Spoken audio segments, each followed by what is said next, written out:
some new faces, um, and some returning. This is my pleasure to introduce you to Rabbi Micah Becker-Klein. Last week, we had a very interesting session on the history of coffee broadly, for coffee in the world and Jews and coffee. This week, I believe we're talking about wine. And so glad that Rabbi Becker-Klein is uh, willing to share his sort of passions about, he's a foodie, which is fun. And you can if you missed last week's class, which was really delightful, you can access that on our YouTube channel, on the Jewish Collaborative YouTube channel. And just want to say thank you to everybody who has made this session and and Advanced Learning Institute possible throughout the year. We're so grateful. Take it away, Micah. Thank you. Thank you. Good morning, everyone. It's good to see the group here. Some I know and some I'm getting to know over time. Um, in I'm on the West Coast, as many of you are. It's not normally the time of day where I'm tasting wine, but as part of the food series, I thought it was an area of food and Jewish life in particular that's interesting to me to explore. And over time, I've grown my own appreciation for it, and I thought I would share some of that with you here today. The next session is actually going to be on, we're moving away from beverages and we'll move over to food and we'll talk about challah. But for today, we're going to talk about wine. And what I wanted to do today is an overview of the history of wine in Jewish life, in biblical times, pre-modern times.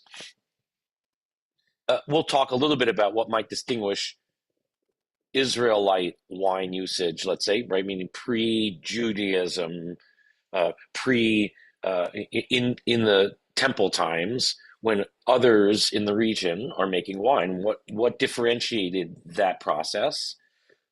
And then we're going to get into what is wine today and kind of the different variations of both kosher wine and my particular interest, which is in Israeli wine. And I'll speak a little bit of wine produced in the land of Israel. And I'll speak a little bit about that towards the end. So I would not say that I'm a vintner. I'm not a wine specialist. I'm not a sommelier. There are great people whose livelihoods and expertise are filled with that knowledge. What I bring is more the rabbinic historic perspective. And so wine in Hebrew is yayin. Many of us are familiar with that term, but not everyone would necessarily know the term yayin as the word for wine. As far as we know in scientific archaeological history, we think production of what we call wine dates back about 4,000 or 5,000 years, which I like because that's a good number of years, especially from a Jewish counting point of view. It turns out that the term yayin appears 25 times throughout the Torah.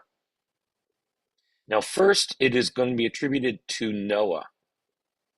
Now, in the Noah story, I'm going to bring us up on a little bit of a synopsis of the Noah story. After the ark, after the rainbow, after the family and everyone's back on land, the narrative tells us that Noah creates wine and actually enjoys it, becomes very happy from it, and then, as we would say, becomes drunk from it, falls asleep.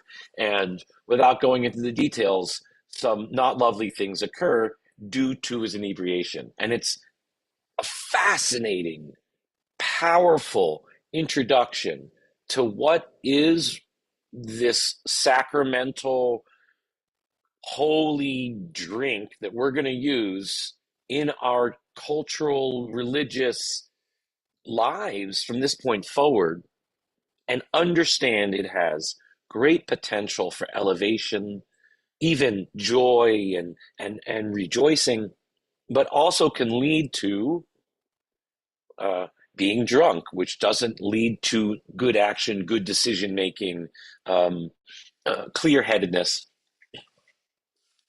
So early on in the Torah, we certainly are going to see that we're aware of the power, and with power, there's also danger. The power in this product, what we're going to call wine. We do realize that it's going to provide joy and sorrow, if nothing else.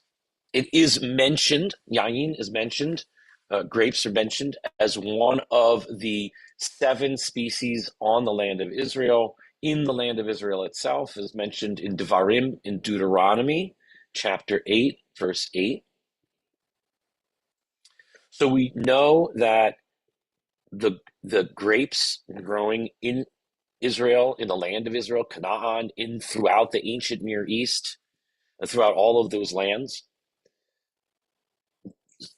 by history, unfortunately, in the scheme of history, throughout the Ottoman Empire, most wine producing grapes of the region were destroyed due to the fact that the Ottomans were Muslim.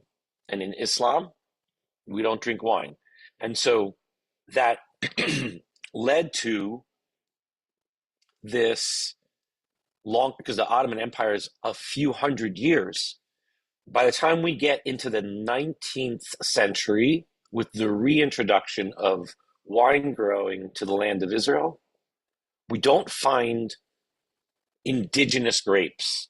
It's very hard to find wine grapes. Not just, there are indigenous grapes, I shouldn't be clear.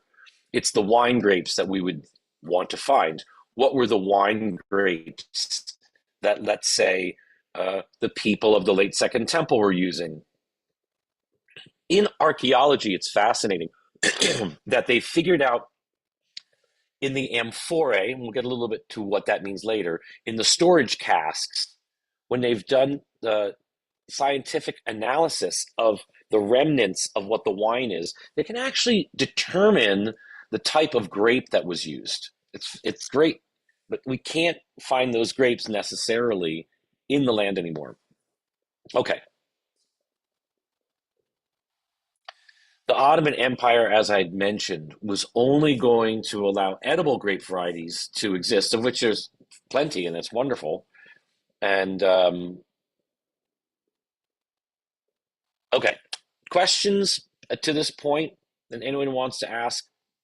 If you do, I would recommend using the lifting your hand image that you can see at the bottom of the page. If you lift your hand up, it often will pick it up and show me that your hand is up in the screen, and I'll know to take your question at that time. So now I'd like to talk a little bit about wine production. How is wine produced? This is not yet anything distinct to kosher wine. This is going to be the ancient process. We do have this documented in places like the Torah, as well as other texts in the ancient Near East.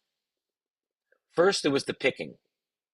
Picking the grape at the right time of year, when the grape was at its finest point, was where we're going to have our start. Depending on the type of wine, depends on when you pick the grapes. But let's just go with a standard wine. You're going to pick those grapes, put them into a large vat for treading. Now, in the Torah and later in throughout the Hebrew Bible and even into the Talmud, we have descriptions of groups of people getting together, men getting together, going into the vats, dancing, singing, so that the process of squishing the grapes, you probably have seen this in movies and other places online, where to get the grapes going, and if you didn't have mechanation and you had people around, you would take this process of creating the mash together.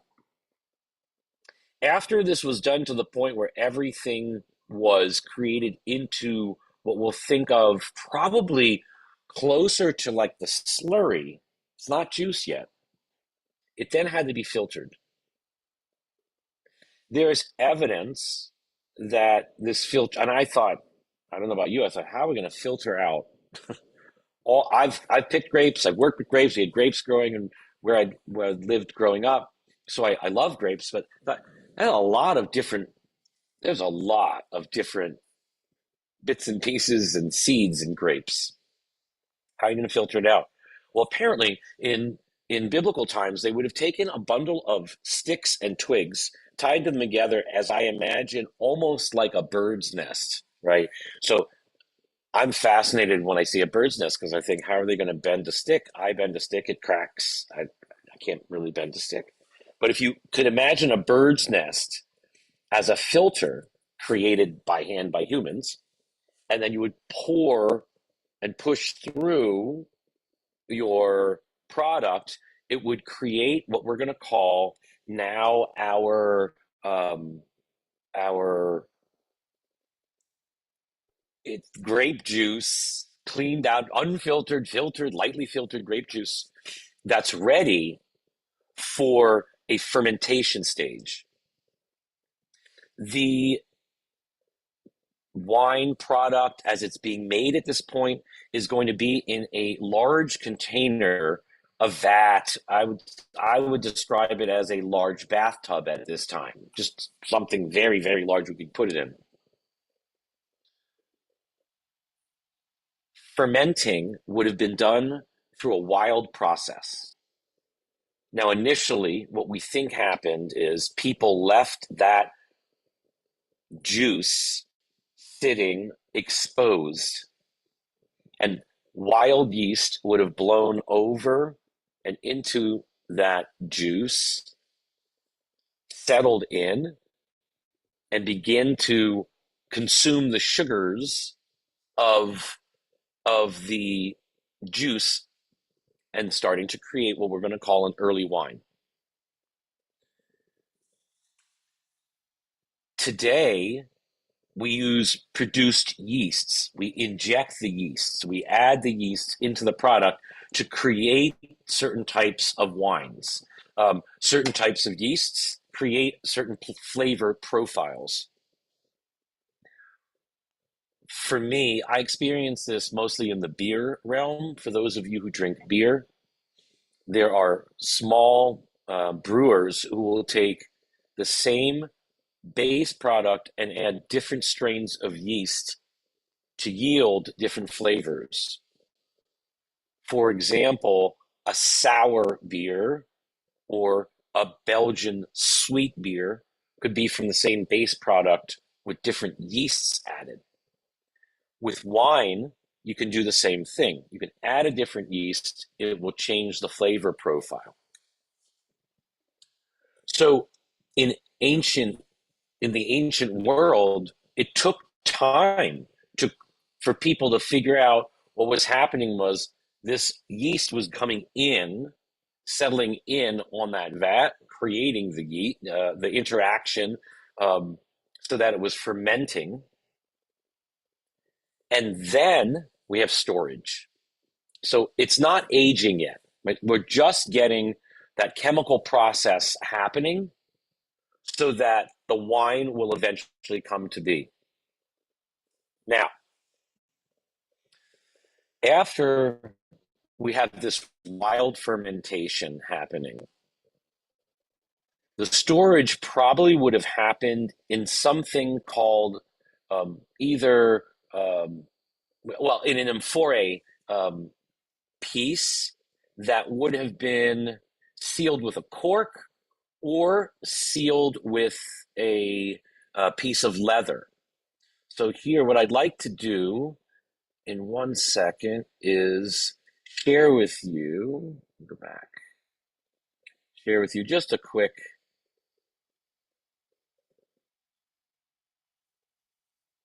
image of what might have looked to you all like.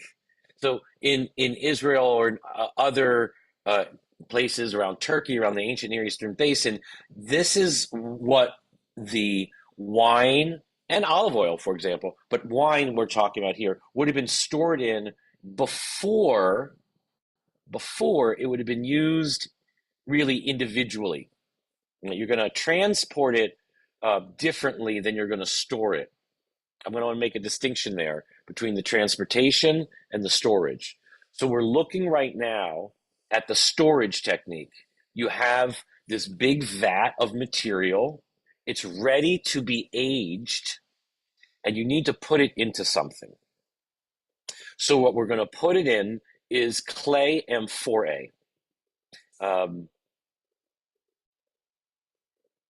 the next stage is going to be when the wine is aged to the proper point that you want to uncork the storage and you want to bring that wine for transportation and personal consumption.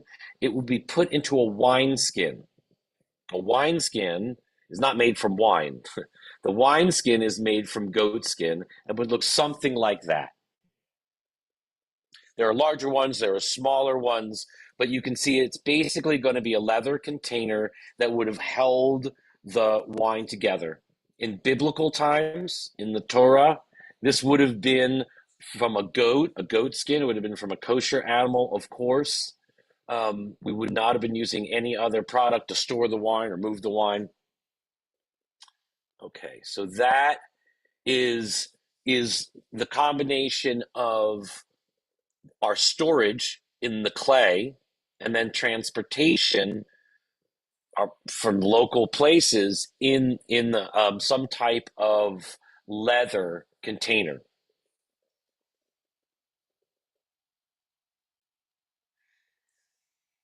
A couple of more bits of information. In as far as we can tell, wine would have been the second most important biblical product next to olive oil out of the land of Israel. It was consumed. It was used as a way of showing gratitude. We'll call that a libation. And it was also, in my estimation, used as a cleanser. So let me go into a little bit of what would have happened in biblical times. So let me go to one more bit about the amphora. There are some well-known Jewish teachings that say things like putting new wine in an old amphora, right, an old container, is better than putting new wine into a new container. And so what we learn is this. Now we're going to use science. What we learn is that when you use this clay container to store, the more usage it had, the less it would absorb into the clay your wine product. You didn't want the clay absorbing your wine product. You really wanted your wine product left alone. So an old amphora, an old storage container, actually was really good. Didn't matter if it was dusty. It was good what was inside. Very important.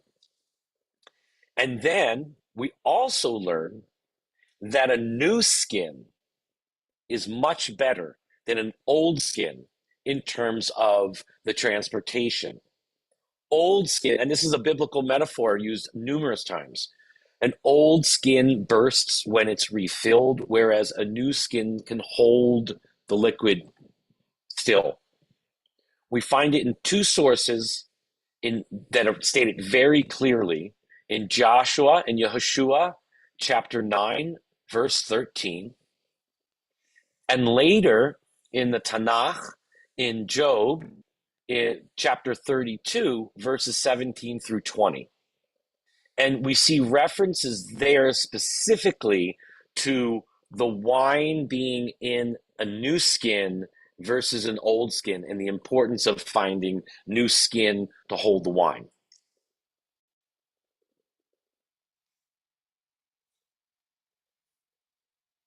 Now, we know that wine was probably stored in concentration form.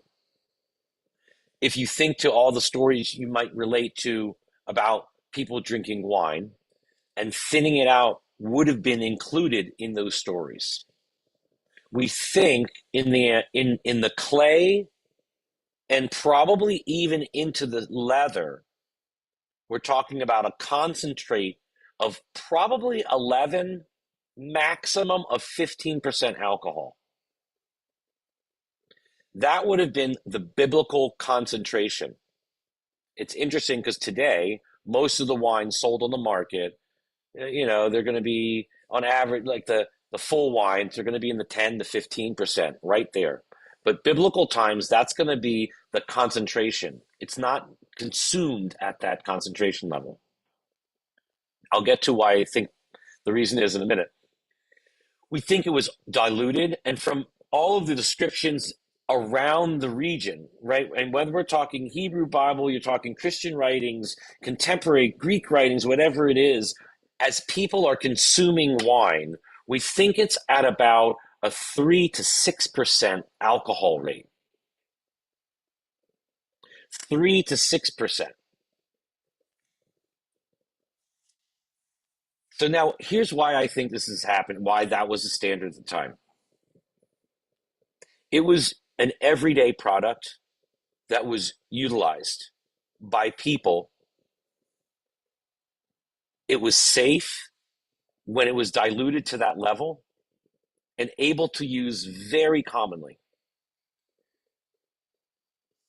As we go forward in time, we are all able to realize that drinking water actually led to a lot of diseases, right? Until we have the modernization of our water systems, taking water was a risky prospect. If animals were in the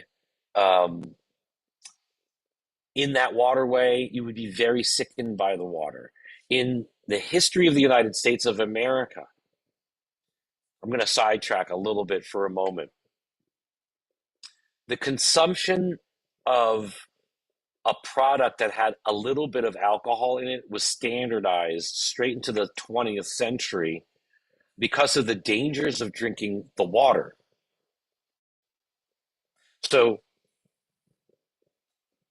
Jonathan Pollard wrote a number of books on the history of foods, and one of them traces the history of the apple.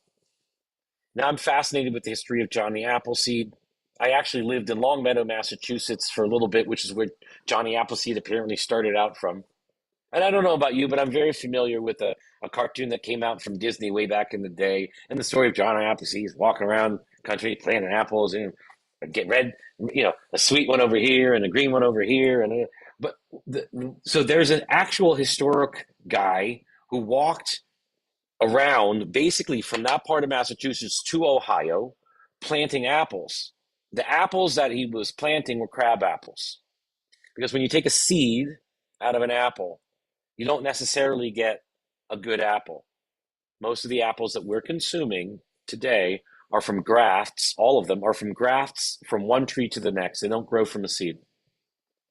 What you get from a crab apple is apple cider. And what you can get from apple cider is a very good alcoholized apple cider.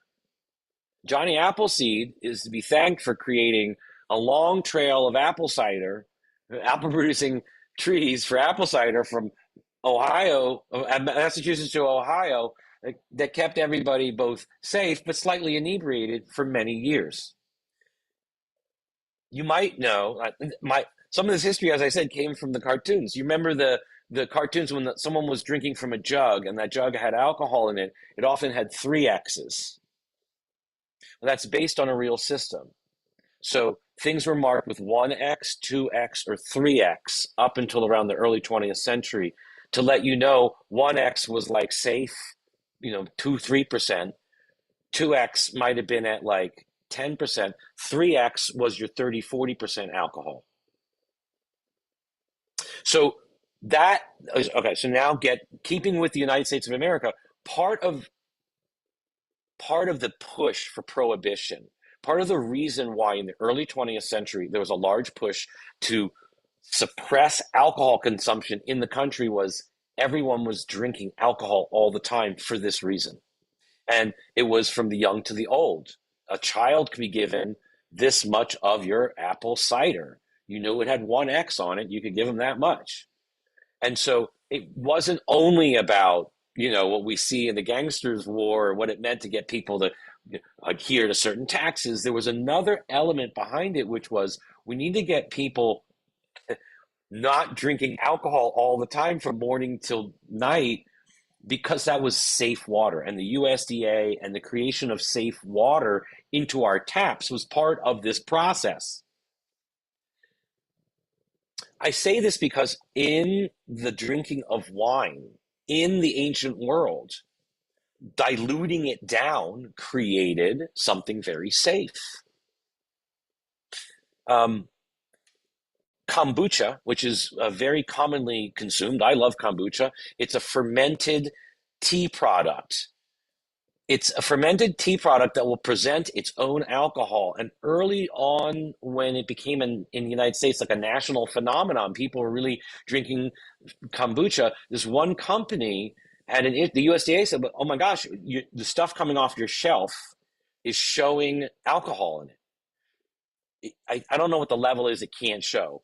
The kombucha might have a little bit. It can't show, like whatever that percentage. Then they pasteurize it. It became this whole issue because after it sat on the shelf, even if there was none, over a little bit of time, some alcohol started creeping in. 2%, I think, was 3%, 4% was what they started finding.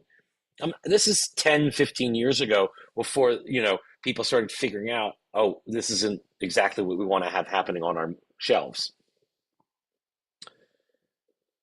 So I bring this up mostly as we know in the biblical world, people were consuming wine at a very diluted level because it was a way to make the water safe. That adding that alcohol product into the water would kill off whatever bacteria that wasn't the best for people to be consuming. And that brings me forward to yet another usage of wine. It's a cleanser. It's not quite Pine Sol, but when we look to the usage of wine in the Torah, in the Tanakh, as described in the Talmud back in temple days, in order to cleanse the temple, amongst the things people, not the temple, the altar, where all the sacrifices would have been happening, right? Yom Kippur is done. The next thing we're going to have to do is the washing of this place out with a lot of different elements. One of those elements is going to be wine. And I believe that the wine is going to be poured out.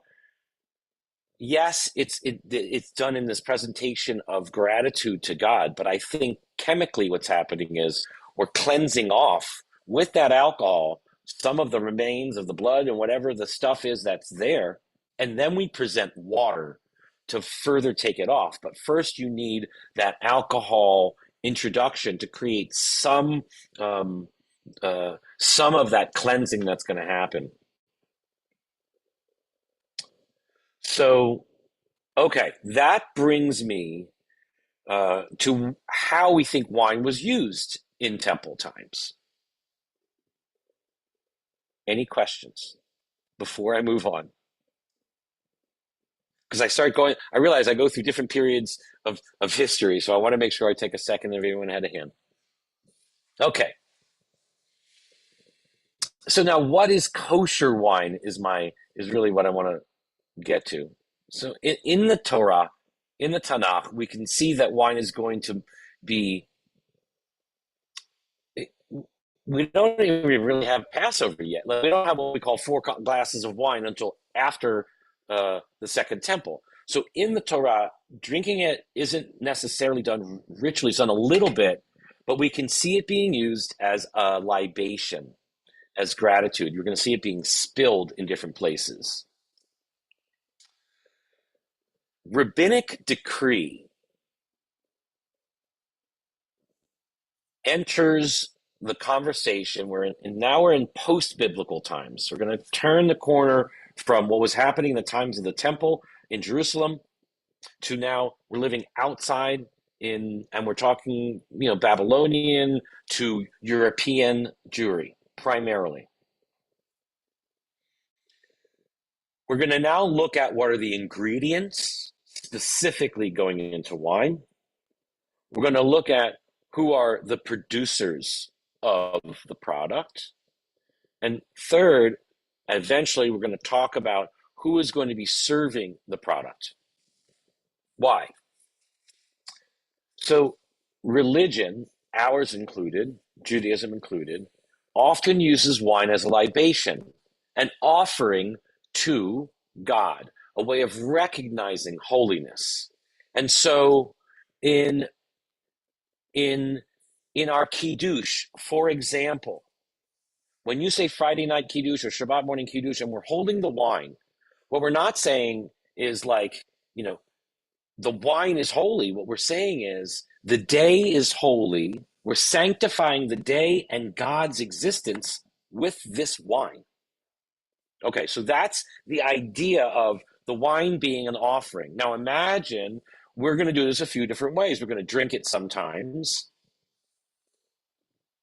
and sometimes we're going to offer it. We're going to spill it. We're going to spill it out of our cup and say, this is for God.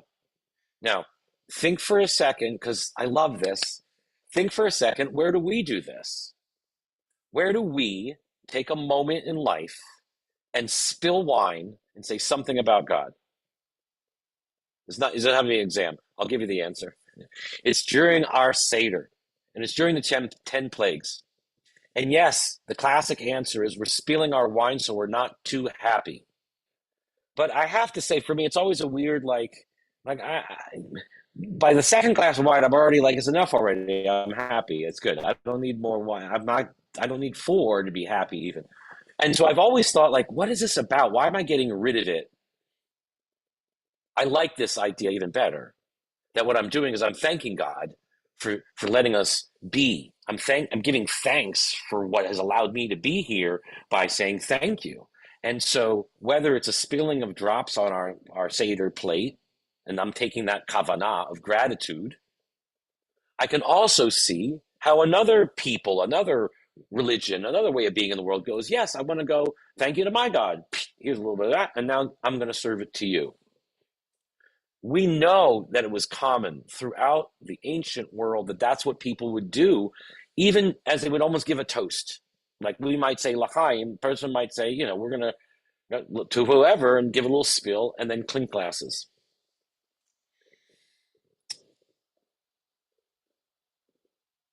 So in order to avoid a Jewish person consuming the wine that would have been offered to another god or to another religion with, to an idolatrous offering was definitely not going to be okay for us. Therefore, the following Jewish laws emerged that basically wine was going to be had to be kosher, to be consumed, would need to be a Jewish product from start to finish after it was picked.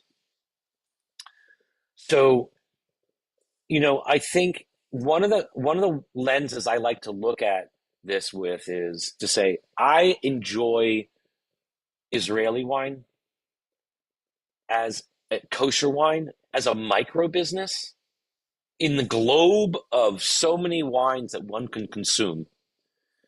The value that I have of finding a niche, a place that I can just help a little bit, speaks to my heart.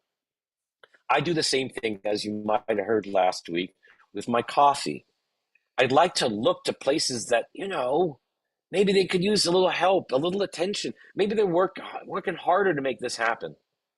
So to say that it's a Jewish product from beginning to end, and I'm helping some Jewish people get there from beginning to end, is the way I like to frame why I am enamored with and why I love looking at kosher wine, and again, the subcategory of Israeli wine.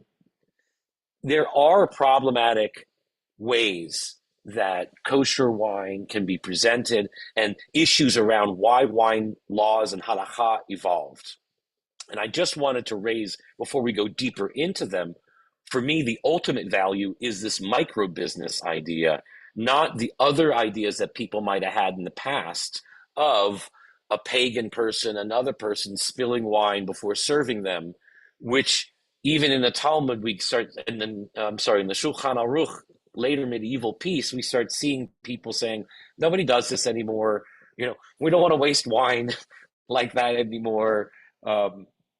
I still appreciate that we want to keep ourselves aligned. And if it's a micro business that we can find just, a few hundred, I'll have to look at the number in my presentation, but a few hundred kosher wineries in the world amongst thousands. Okay, I can find ones that speak to my heart.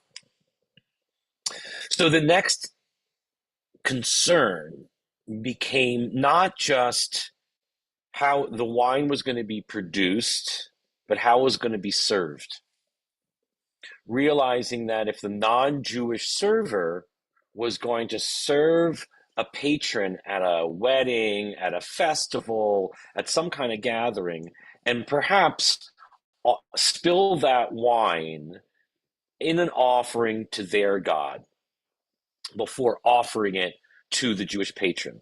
And so the question became amongst a group of rabbis, how are we going to avoid this from happening, that a pagan person would offer our wine to their God? And the answer was by rendering it unfit for an idolatrous libation. So the law emerged that if wine was boiled, and we call it in Hebrew mivushal, which means cooked, then the person pouring it would never think to offer it to their God because it was rendered to that state of being. I'll give you the quote because I was fascinated. I went down a bit of a rabbit hole because I taught this many times and I had not found the source for why this boiling, why this mivushal kind of entered into the conversation. So here it is. And this is if you want the exact quote, it's Shulchan Aruch Yoreh Deah, which is the volume, right? The Shulchan Aruch is a 15th century compendium of Jewish law. It's a law code. It's not very interesting. It lists them one at a time. And this is in the section called Yoreh Deah, 2 words, and teaching our mulled wine cannot be touched by the pagan worker. Why? Oh, wait, no, wait. So the wine touched by our pagan worker, but which has been previously boiled, is permitted. This wine is said to be cooked when it has decreased in volume under the action of heat.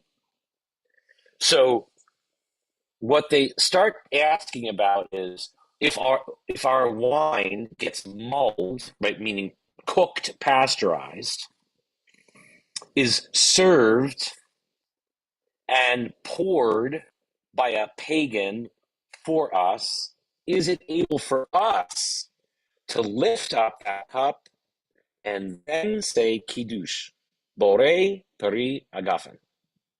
And so the answer is not unless that has been rendered in a state where that person's not going to pour it. So it has to be brought onto a fire and cooked.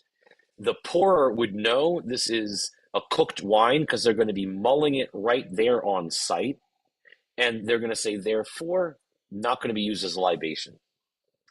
So that's just that's just the base source for this particular practice. Today, this is a flash pasteurization. The wine is typically brought up to about 180 degrees for red wine. I don't know exactly for white. It's less for white wine for 1 minute, and it's brought down very quickly to a cool temperature. Certified kosher wine allows for us to utilize it during rituals, to be used for sanctification, and to consume ourselves in general. It's interesting today that there are many labels that you can find on wine. But one of the things that you will always find is if you see, and for the wine, to get the details, you mostly have to spin it around to the back of the bottle where you'll see the label details. Usually for kosher wine, you're going to see a certification for our purposes, let's just say it says OU. It would also possibly say kosher for Passover. In order for the wine to say kosher for Passover, the yeast that gets added into the wine has to be a kosher. It can't be a wheat-based yeast. It would have to be a yeast from some other product that's accepted. It couldn't be from rice. It couldn't be from wheat. Again, I'm not the expert, but I just know the kosher for Passover wines.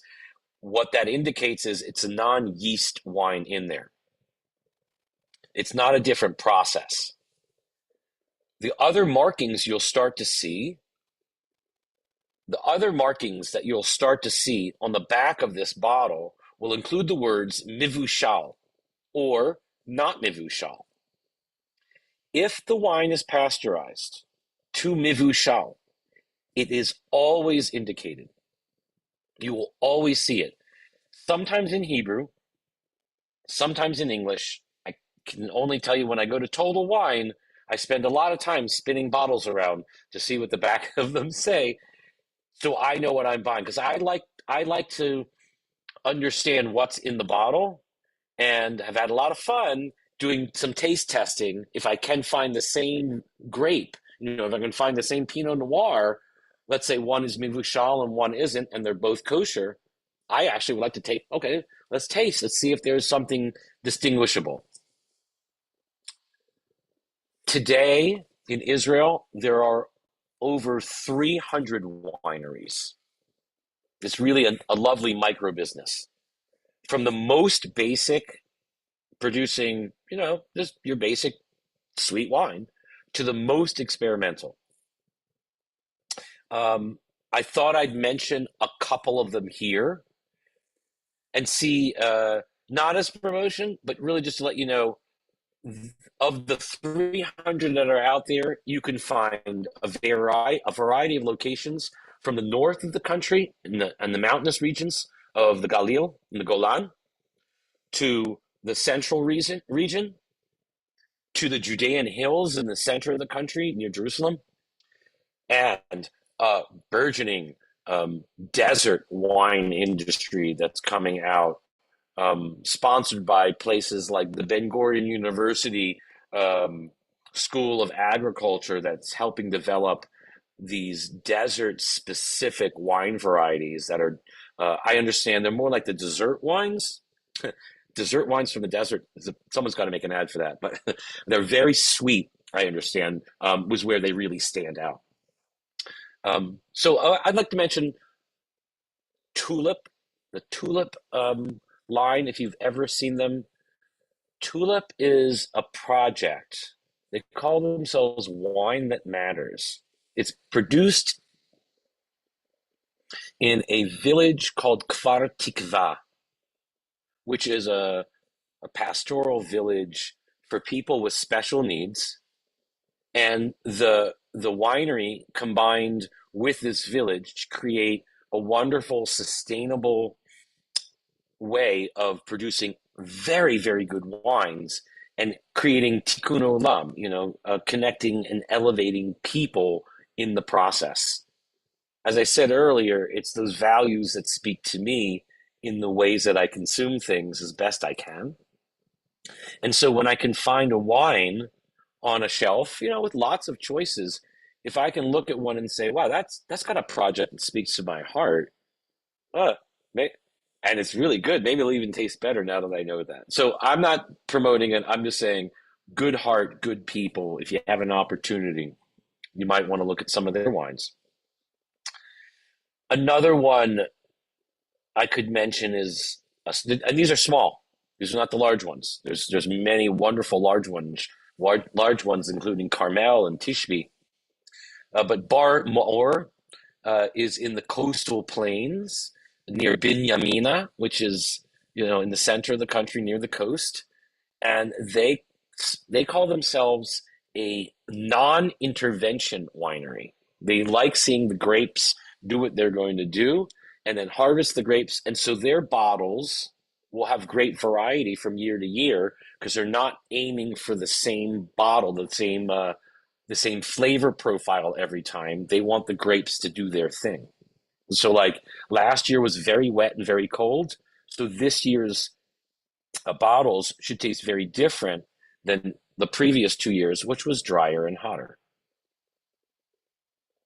And let's see, the third one I have, the last one I was going to mention is the Margalit Winery, which they call themselves Israel's finest producer of cult wines.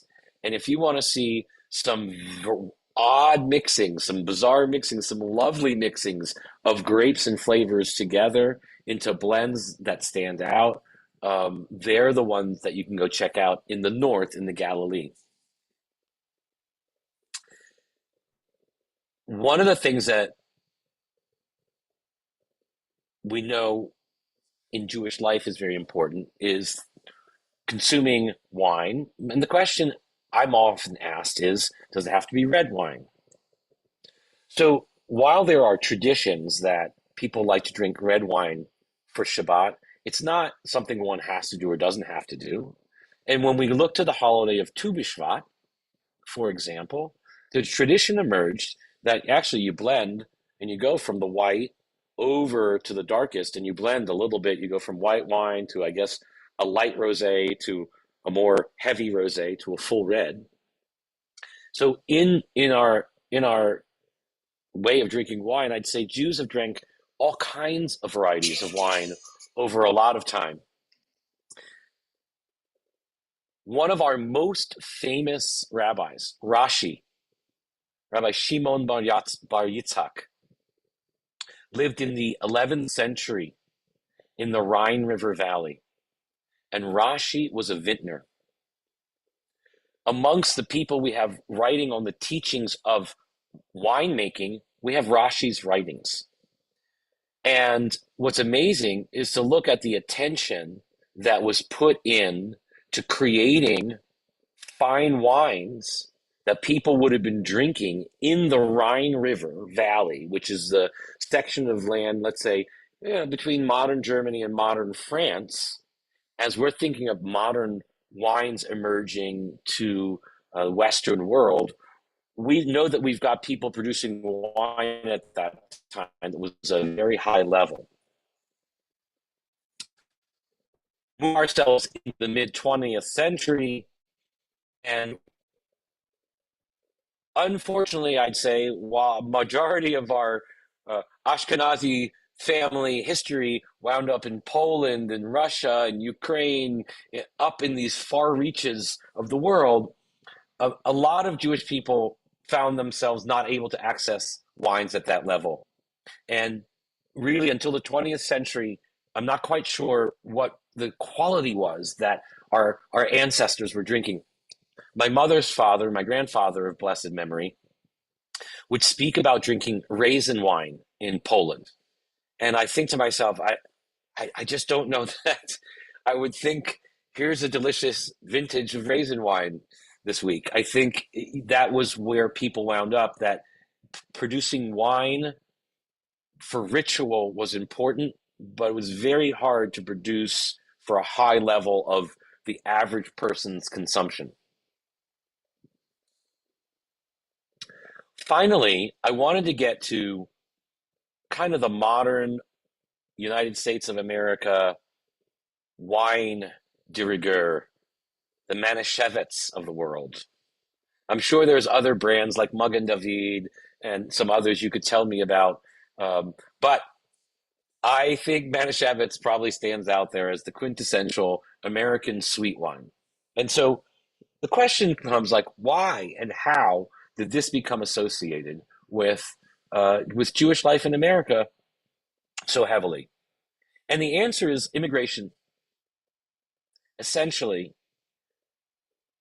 the Concord grape was not a grape that was well known or consumed in Europe as a wine grape. It's mostly grown in the United States. It's mostly a North American grape. When people started arriving on these shores in the late 1800s in droves, as we started getting large immigration from the Eastern European areas, the Jewish communities needed to have wine, so they would add, and primarily now we're in that Northeast, in that New York area, and we're finding ourselves needing to have this wine. And some rabbis said, okay, what are the fastest growing grapes? Because we need to have wine like next week for Shabbos, or what in 6 months for Passover. And they were told Concord grapes. They're the fastest growing grapes. So we had grapes, boom, bang, boom. And then they said, well, we're going to make wine out of it. And the people said, no, no, no, no, no. You don't want to drink the wine out of that. Nobody drinks wine out of Concord grapes. No, no, no. And, well, why would you tell us what to do? So we wound up making wine out of it. And lo and behold, it's really nothing that you can drink unless you start adding sugar. And you have to add a lot of sugar into the product to create a palpable Concord grape wine to take off the harsh bitterness that comes out of that grape to render it what we call today the Manischewitz Concord grape. And I find that among the things that are fascinating in the history of Jewish people, that if you say, like, how old is Manischewitz? How long have Jewish people been drinking this very sweet wine? Since the time of Moses. If not Moses, then David. If not David, then I don't know. Maybe Rashi. Rashi wasn't drinking this. God bless Rashi. Rashi's in Bordeaux. Rashi's drinking good wine, whatever it is. What we're finding is, it's what we needed. And I'm not saying it's bad or good. I'm saying that it serves a purpose, and for what it is, it's excellent. I would not necessarily age it.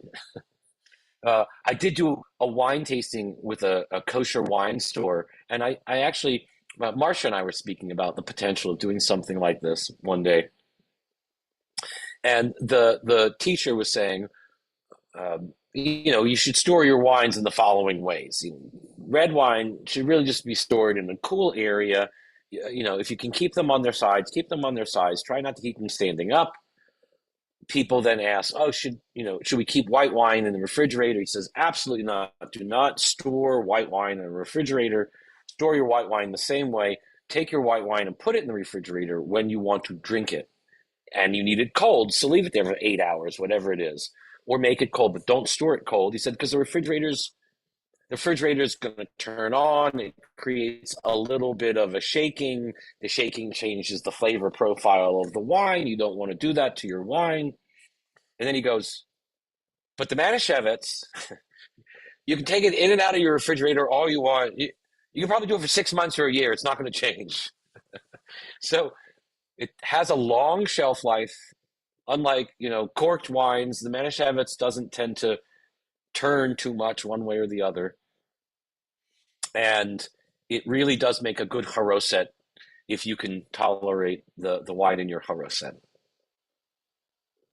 So that's about all I had on my teaching this morning. I'd love to see if any of you have any questions related to the conversation today on Yayin. Not going to offer any blessing on it today. I'm not drinking any at 10:25 in the morning over here.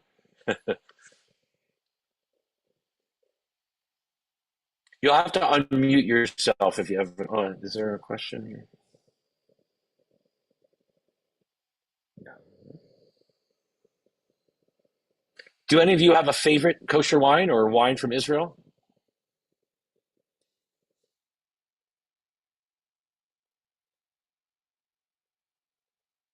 Oh, you have to unmute yourself. I like Barcan. Barcan is actually an excellent one. Hi, Leah. Barcan's an excellent one, and I will say that, as I was saying about Mivushal, I'm not so sure about that. They make excellent wine, some of which I can't distinguish. They have a really good line. Yeah, Barcan's a good one. You can find the Montefiore family has their own lines as well. You can find the Barons, the Rothschilds as well have some good lines of wine. Anyone else? You mentioned olive oil as an important product of that time, of the ancient time.